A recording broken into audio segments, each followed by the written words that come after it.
Daisy Celeste Gilmore will go missing between July 7th and 11th, according to General Hospital teasers and updates, and the newborn's kidnapping will rock the Port Charles neighborhood. This week's GH trailer shows a panicked Sasha Corbin asking for her daughter in the nursery, where she notices an empty crib.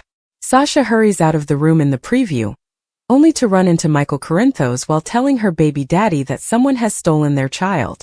This is every parent's greatest nightmare, and poor Sasha has already been through enough baby-related stress to have to deal with something like this. But here she is. Fans of General Hospital are aware that someone has been watching Daisy since her infancy, so it's hardly surprised that an abduction plot is unfolding. These weekly teasers can be deceptive, so it's possible that someone simply scooped up the child to console her if she was sobbing, or to return her to Sasha. But, given that someone has been monitoring both the baby and Michael's children via the windows, you never know. Daisy could be kidnapped. There is a good likelihood that someone has kidnapped Daisy, which would disrupt not only Sasha, Michael, and the Quartermaines, but also the entire community. When Sasha was given the wrong baby at the hospital, the serial indicated that Daisy might have been kidnapped. This is when the stalker narrative began, and fans believe Willow Tate may be involved. Willow's mental health suffered significantly after she lost custody of Wiley and Amelia Corinthos a few weeks ago. She had a severe breakdown in court following the decision, and has been behaving weirdly ever since. General Hospital spoilers. Daisy's kidnapping sends shockwaves through Port Charles. Willow may have did. There has been widespread conjecture that Willow has dissociative identity disorder, as stalking a kid contradicts her persona as a mother and nurse. Willow was at the hospital when Daisy was with Sasha, and she is quite familiar with the Q mansion, therefore watchers of GH suspect she is Daisy's stalker. She helped deliver the child when Sasha went into labor, while testifying in Willow and Michael's divorce and custody hearings. Furthermore, Willow may feel justified in kidnapping Sasha's daughter, given the death of her own children. However, it is becoming increasingly evident that Willow is a suspect. Eventually, Daisy's stalker may be anyone, including an old rival of Sasha from her scamming days. Jen Sidwell was aware of Sasha's pregnancy, and has yet to forgive Holly Sutton for tricking him. Because Daisy is her grandchild, he may have hired a hitman to locate and steal the youngster. There are several potential suspects. General Hospital teasers indicate that Sasha's world will be turned upside down when she realizes her child is missing. However, with Michael's power, influence, and resources, as well as the super spy Scorpio family's dedication, Daisy will eventually be returned to her mother. According to General Hospital teasers, Lulu Spencer's life in Port Charles is unraveling as her son, Rocco Falconeri, confronts the horrific truth about his birth origins, which are linked to Britt Westbourne's embryo theft. Brooke Lynn Quartermaine's angry research into Rocco's origins, intended to harm Lulu for mistakenly revealing Giovanni Gio Palmieri as her son with Dante Falconeri, has backfired, leaving Rocco doubting his parents' love and honesty. As Lulu fights to keep her family together, will Rocco's concerns sever their link, or can she regain his trust? Rocco's world is rocked by Britt's secret. Rocco's revelation of Britt's ploy kidnapping Lulu and Dante's embryo has disturbed his sense of identity, compounding his anguish from Lulu's coma and Sam McCall's death, as well as discovering he has a new brother he never knew about. All of this familial turbulence is bad for the soul. His suspicions may originate from the belief that Lulu and Dante hid the facts to protect themselves, not him. Brooke Lynn's irresponsible snooping has fueled Rocco's distrust, leading him to question whether his parents' love is genuine. Will his hurt drive him away? Or can Lulu and Dante demonstrate their love in a real heart-to-heart? But let's be honest, this will be a greater challenge for Lulu than Dante. GH spoilers. Lulu's desperate fight to save her son. Lulu's spiraling world, already stretched by Dante's rage at the Gio disclosure, meets a new problem as Rocco withdraws.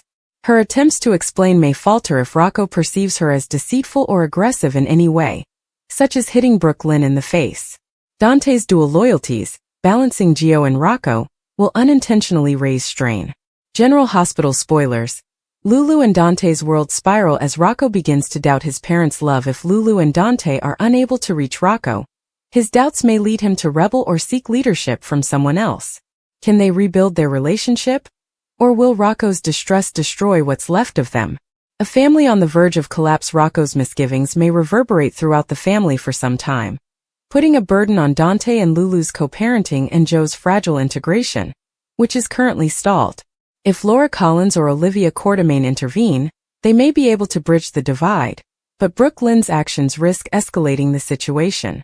The fans are going crazy online with some pleading, "Don't GOR Rocco," and fearing he would never forgive his parents. Will Rocco's concerns about Dante and Lulu's love devastate their world, or will they strive to prove their devotion before their tie is severed? Keep checking back with us, Monet. July 7, 2025. Vaughn makes a pass on Emma, Gio questions Carly about Sunny, and Sidwell informs Anna that Sunny is chasing Natalia. In the previous GH recap, Rocco confronted Lulu about Britt, while Laura wanted answers from Sunny regarding the mafia conflict. Emma joins Gio at the pool and asks whether he had the night off. He would work non-stop if he could.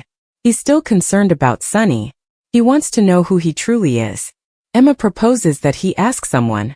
Joss is sitting in a corner reading about Dalton when her mother appears and enthusiastically tells her about the forward tonight. She looks forward to spending time with her. Joss believes the fire reminded her of the fragility of life and the value of family. They discuss about what the family has gone through.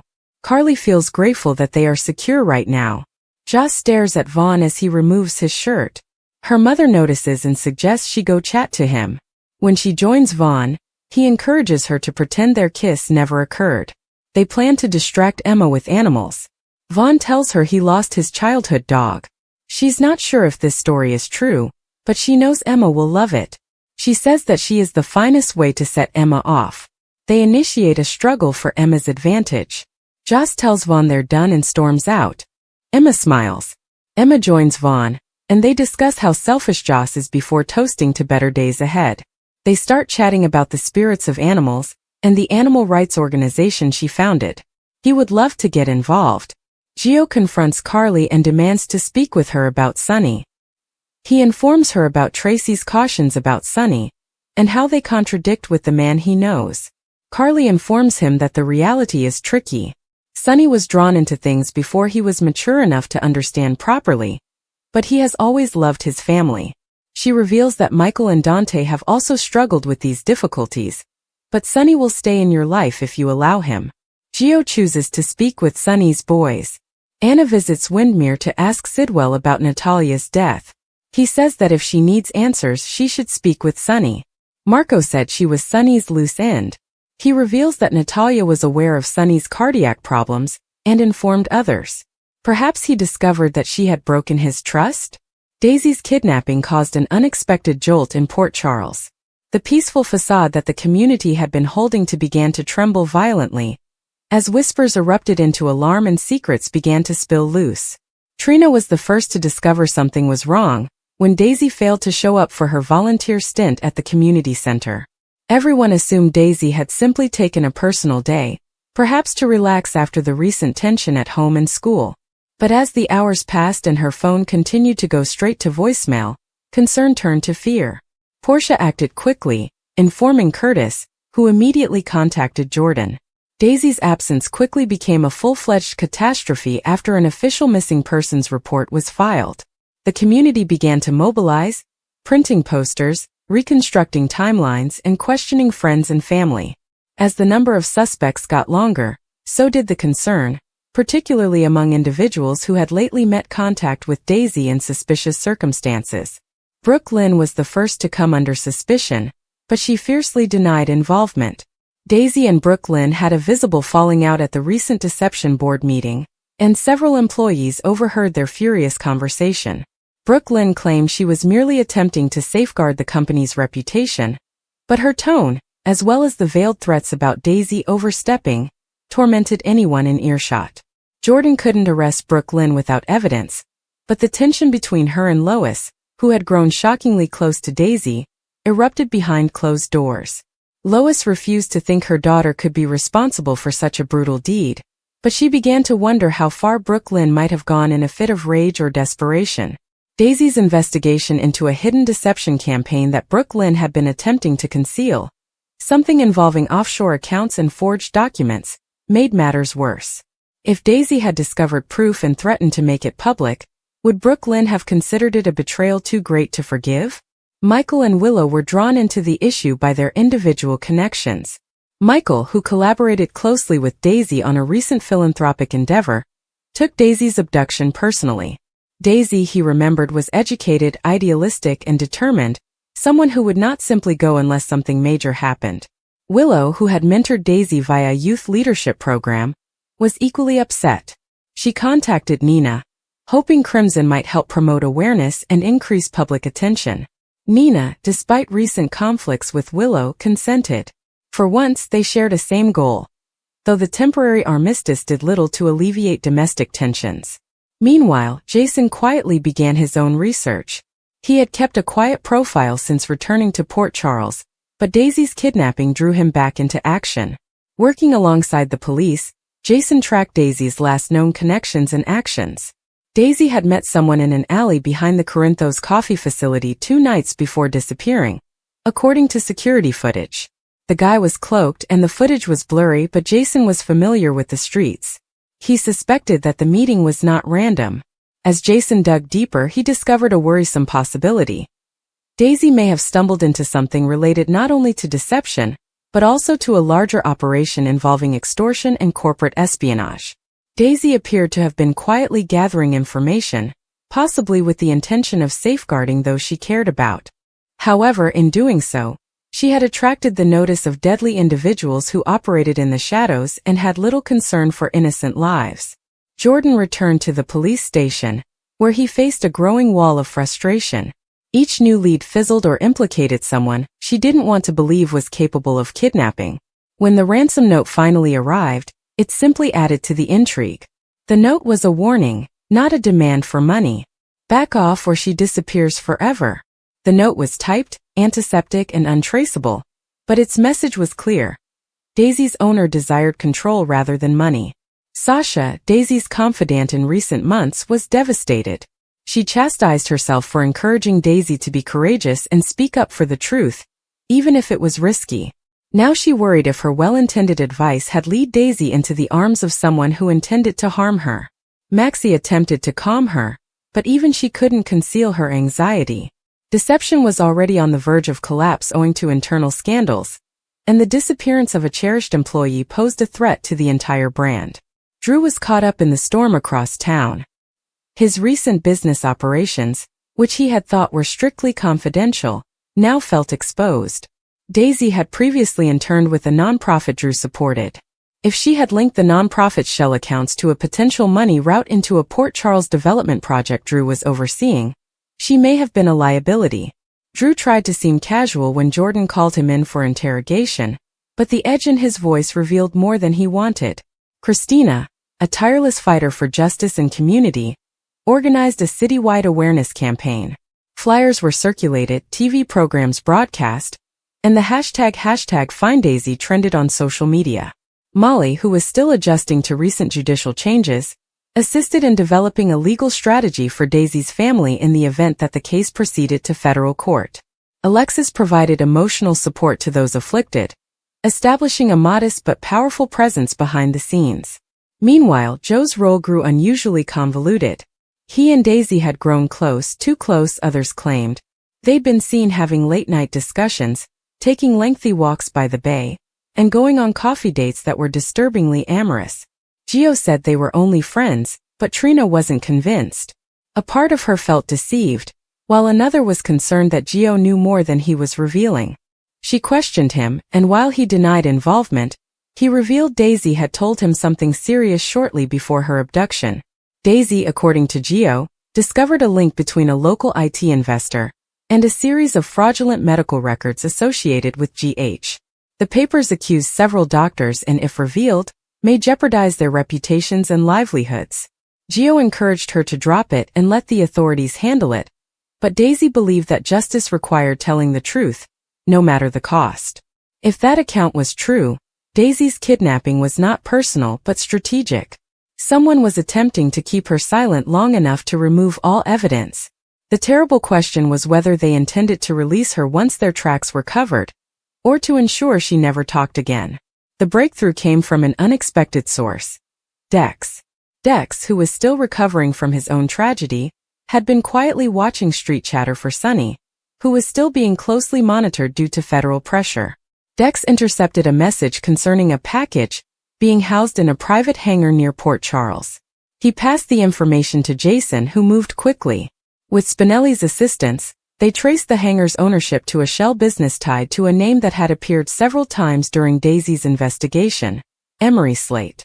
Slate, a former IT executive and quiet investor, had recently begun looking into GH and deception. His hobbies were hazy, his background dubious, and his connections diverse. Jason confronted Slate at a country club under the cover of a business inquiry, quietly requesting details. Slate did not crack, but Jason noticed a spark of recollection when Daisy's name was spoken. Jason's instincts went into overdrive. Working with Sam and Spinelli, he created a digital trail that led them to a storage facility on the outskirts of town. With Jordan's reluctant permission, they assaulted the facility late one night. They discovered Daisy in a closed room behind soundproof walls and security cameras, shaken, weak, but still alive. The rescue sent shockwaves across the town. Port Charles was relieved, but an undercurrent of anxiety persisted. Daisy had been rescued, but the perpetrators remained at large. Worse, Daisy recalled little of her confinement. Her memory was hazy, as if she had been drugged. What little she remembered presented a disturbing picture of chilly professionalism. Whoever snatched her wasn't acting on whim. Someone with financial resources planned, executed, and funded this. Daisy returned to the hospital and began her sluggish recuperation. Willow and Sasha hardly left her side, and Nina sent crimson flowers along with a handwritten note of support. Brooke Lynn paid a visit once, and it was an unpleasant encounter in which neither woman said much. Daisy gave nothing away, and Brooke Lynn fled swiftly, looking uneasy. Behind the scenes, the fallout had just begun.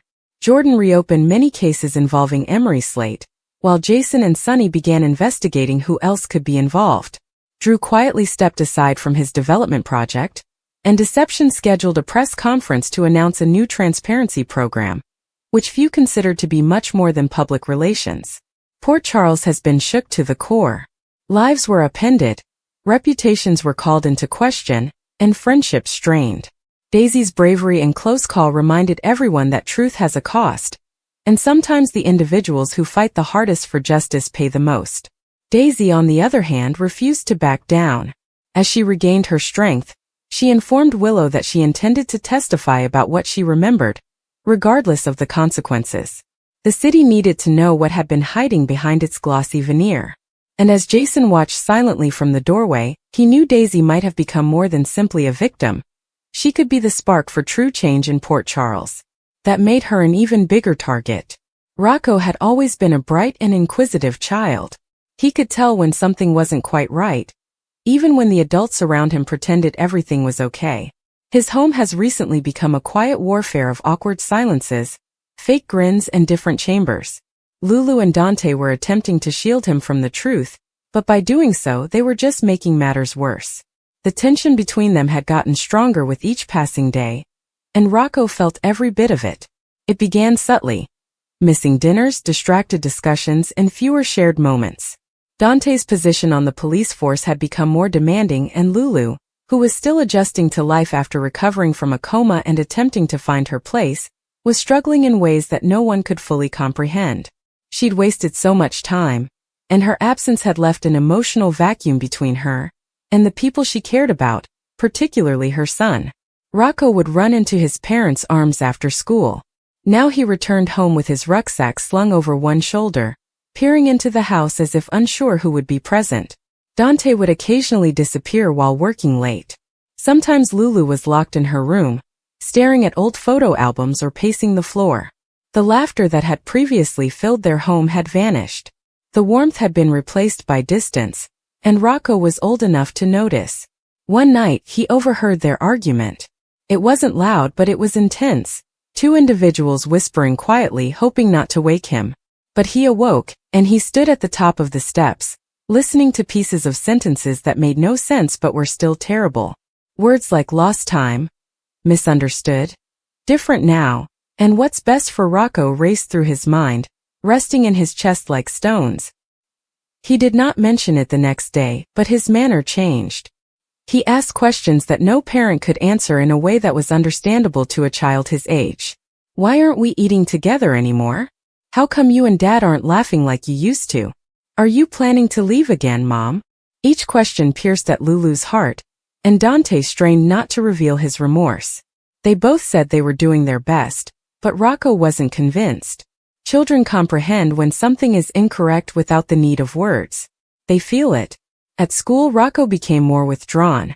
His professors noticed the difference: less engagement and more time staring out the window.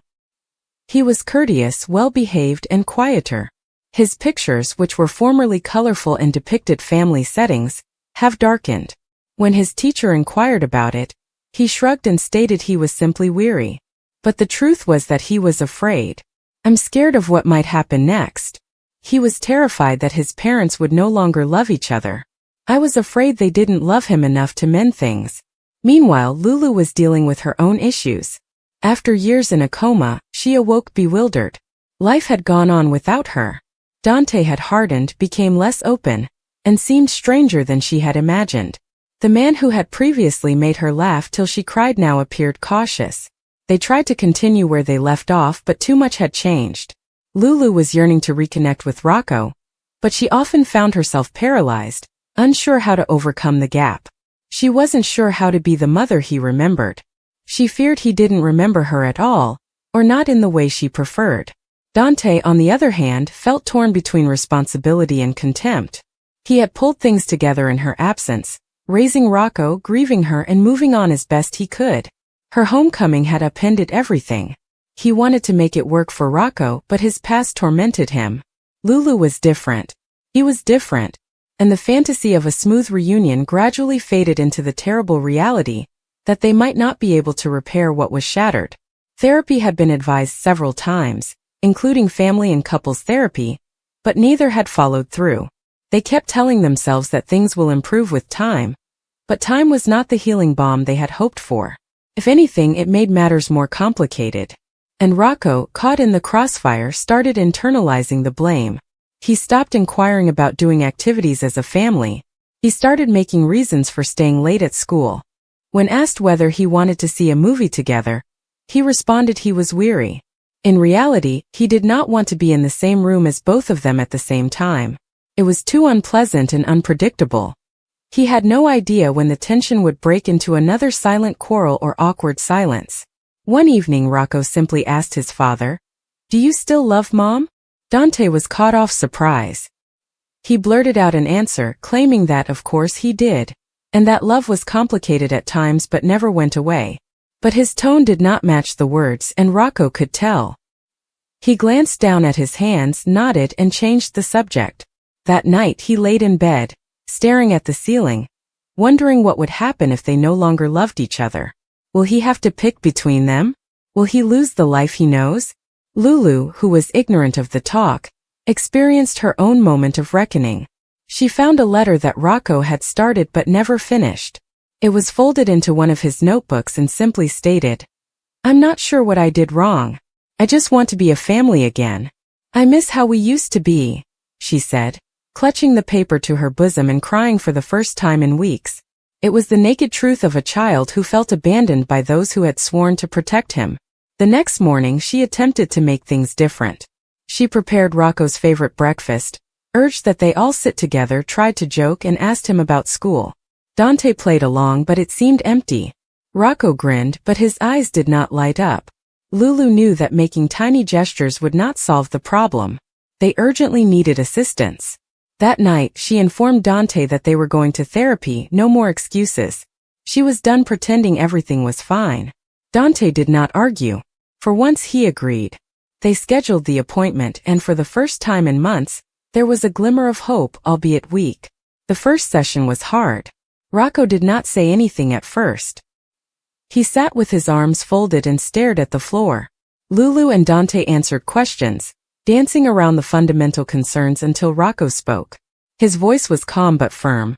"I just want to know that I am still significant. I'd like to know if you love each other. I want to stop being scared all the time." The room went silent. Nobody expected him to state it so bluntly. Lulu reached for his hand. Dante did as well. But Rocco backed away. The therapist offered both separate and collaborative sessions. Rocco and his mom both needed room to converse freely. Over the next few weeks, layers began to peel away. Lulu discussed the horror of waking up in a changed world. Dante stated he didn't know how to let go of his bitterness. Rocco began to convey his anxiety that love was no longer enough. Progress was slow. Setbacks occurred. Old wounds have reopened. But for the first time, they were confronting the truth rather than fleeing from it. Rocco's behavior at school improved slightly. He began drawing again, this time with more color. His professors noted the shift and hoped it would continue. Lulu began spending more intentional one-on-one time with him, not attempting to relive the past but instead creating something new. Dante began leaving work earlier, attending dinners, asking meaningful questions, and listening to the responses. They were trying, not for appearances or convenience, but because they recognized that love, even when messy, required effort. One night, months after therapy began, Rocco climbed into bed with Lulu and said, "It feels better now. Not perfect, but better." She kissed the top of his head and hugged him tightly.